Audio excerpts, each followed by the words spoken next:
I want you to read this number. What I'm about to say next might shock you. $53,144 is how much money Canada spends on one homeless person a year.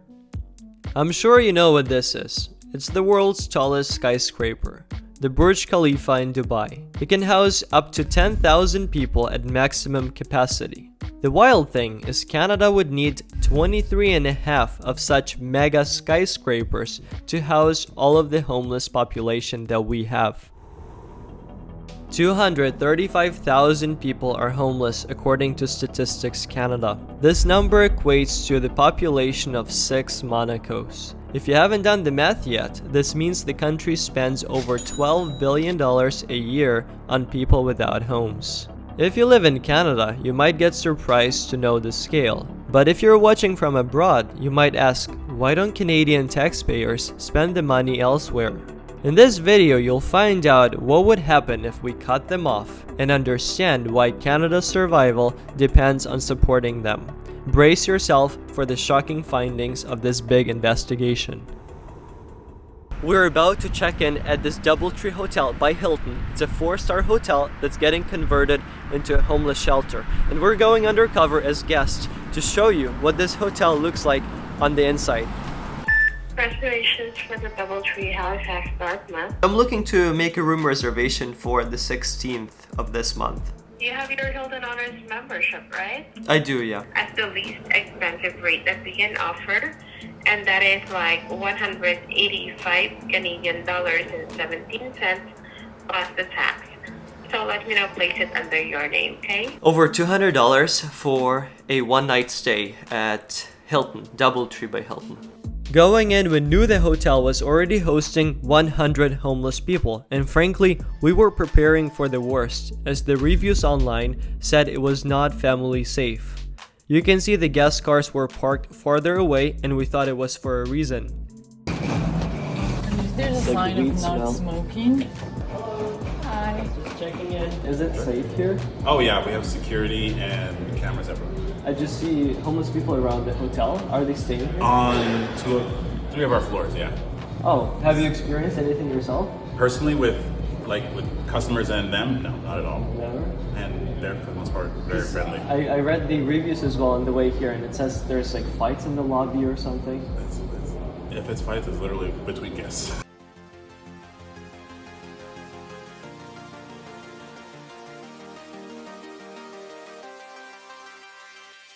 The UN Constitution has a document called the Right to Adequate Housing that has some standards for housing homeless that this hotel clearly passes, as it has a swimming pool, a fully equipped gym, central location, and beautiful views. And it's not the only hotel housing homeless people. Hampton Inn in downtown Halifax has the same aim.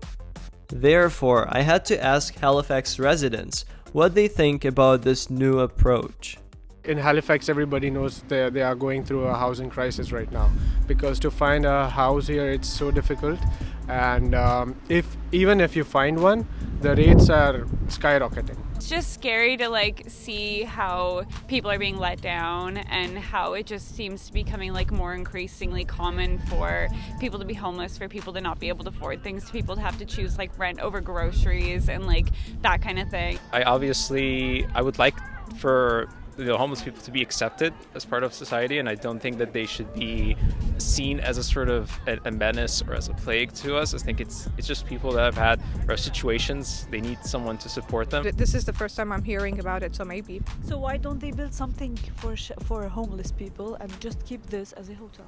Build housing for the homeless. Sounds like a simple solution, but why is it not working? I asked a local real estate agent, Tom, about what stands in the way of doing it. Right now, where they can't just put all these people in housing because there's no vacant housing, they've looked to the next quickest solution, which is to basically go to a medium scale hotel and say, okay, we're going to buy this out because we can do that in the next couple months.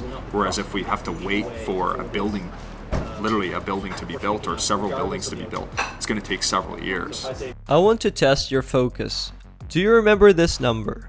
Yes, it's how much Canadians spend on supporting homeless people every year. Here is a bold statement.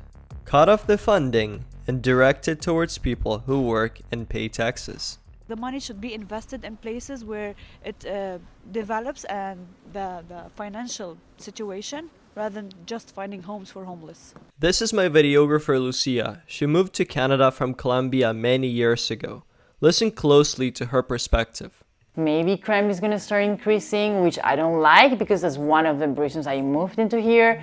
I was looking for safety and Canada gave me that. But nowadays I'm feeling like I'm going backwards a little bit. Like sometimes I don't feel safe. I feel like I need to, hold my purse a little closer or walk a little faster. I have a full-time job.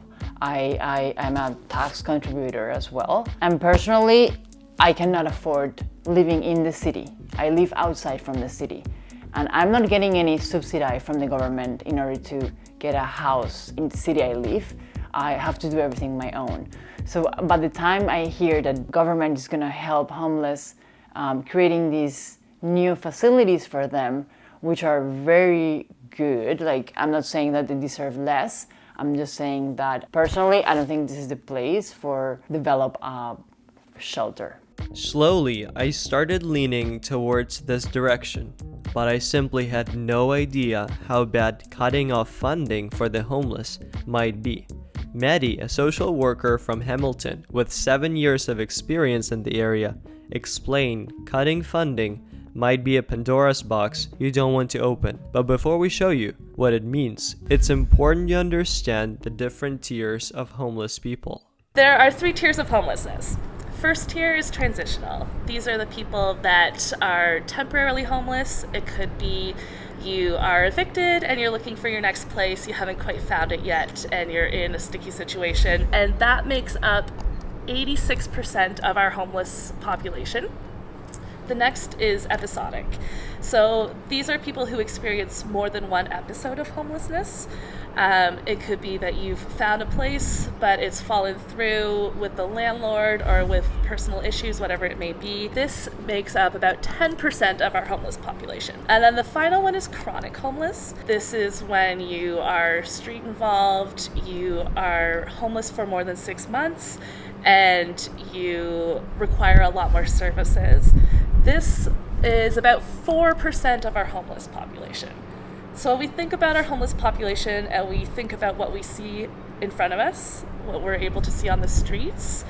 What first comes to mind, we're really thinking about the chronic homeless population, which only makes up 4%. The tiniest group. The tiniest group, yeah. You need to pay attention to what she's about to say next, because cutting off funding for homeless people might come with serious consequences. I imagine if we were to cut all the funding for homeless people, I don't think we would see a big difference in the amount of money we're spending as taxpayers, because we are needing a lot more healthcare support for these people, a lot more ambulances, a lot more police involvement, and a lot more people on the streets. So Halifax, for example, it's a tourist location with a lot of people sleeping rough downtown. We're not going to want to go to the restaurants. We're not going to want to go to the shops. People aren't going to want to come here and enjoy the waterfront if they see 50 to 100 people sleeping on the waterfront.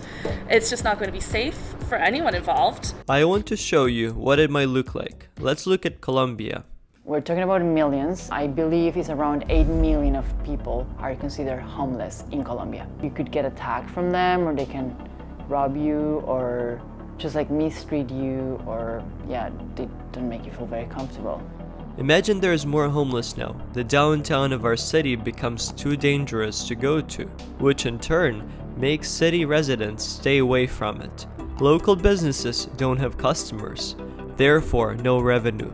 So eventually they close. Without financial support, some of the employees end up on the streets themselves.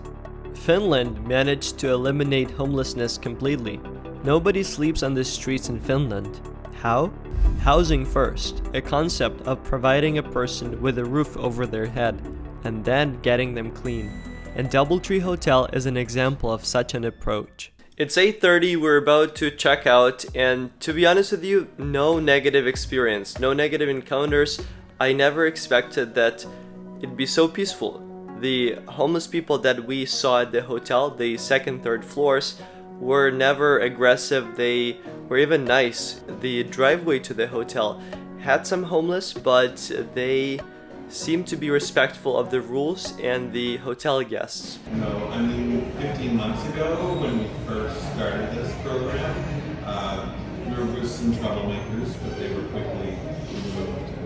We've had relative peace for probably more than a year now. Nutter is a mayoral candidate for Halifax mayor in 2024, and his platform is different from what I heard so far. A simple Google search of affordable housing in Halifax brings up almost nothing. There's a few partners. Well, at this point, there should be hundreds of partners. We should be doing absolutely everything we can to get people into long-term affordable housing. And not only that, having processes in place, in case people are going to lose their homes, because the economy is so volatile. I think every human being, every person has the ability to economically contribute. But if they're in a position where they can't, they can't. So I see every human being, I see every citizen as potential. As Halifax Council, they think very short term. There's noise on the streets, let's shut everything down. But think long term, think about the economy, think about what we can do. Rather than thinking short term stimulus, how can I fix this problem today while I'm in office? They should think, how do I build infrastructure? And what exact infrastructure do I need to build that will last long term, that will allow us to gain some momentum and reduce the issue? Things like that are long-term affordable housing. You have noticed how many times we mentioned housing in this video, and the bottom line is, it takes way too long to construct it here. Here's a unique way to solve this. If mangoes don't grow in your region, you import them. The same can apply to the development of homes. A Chinese construction firm built this 57-story skyscraper in 19 days. With the traditional method, you have to build a skyscraper brick by brick. But with the Chinese method, they just need to assemble the blocks. Many countries invite foreign construction firms to accomplish big tasks. The development pays higher taxes to local governments and contributes to local economies, as their workers spend money at local businesses. I think that would be a fantastic solution. I know we do get a little bit touchy on the subject of foreign workers and foreign investments, but if this were to be a consulting operation to bring people in to show us how to build something fast, I think that's a much better response than just taking a 4-star hotel and trying to create a homeless transitional program out of nothing. I think Halifax can potentially become one of the greatest cities in all of Canada. And I think it's been a long time, I can't even remember since I moved here, that we had a leader with that sort of ambition and that sort of heart for the city. Hope and change is on the horizon, and that together we can drive progress faster, and we can do it now. My name is Max. I built one of the largest immigrant communities in Canada, and I am convinced by working together we can make Canada more prosperous. Subscribe to this channel and let me know in the comments which side you're on. Cut the funding or provide better support. Feel free to reach out to me on Instagram or LinkedIn. If you want to know why immigrants get stuck working minimum wage jobs, watch this video next.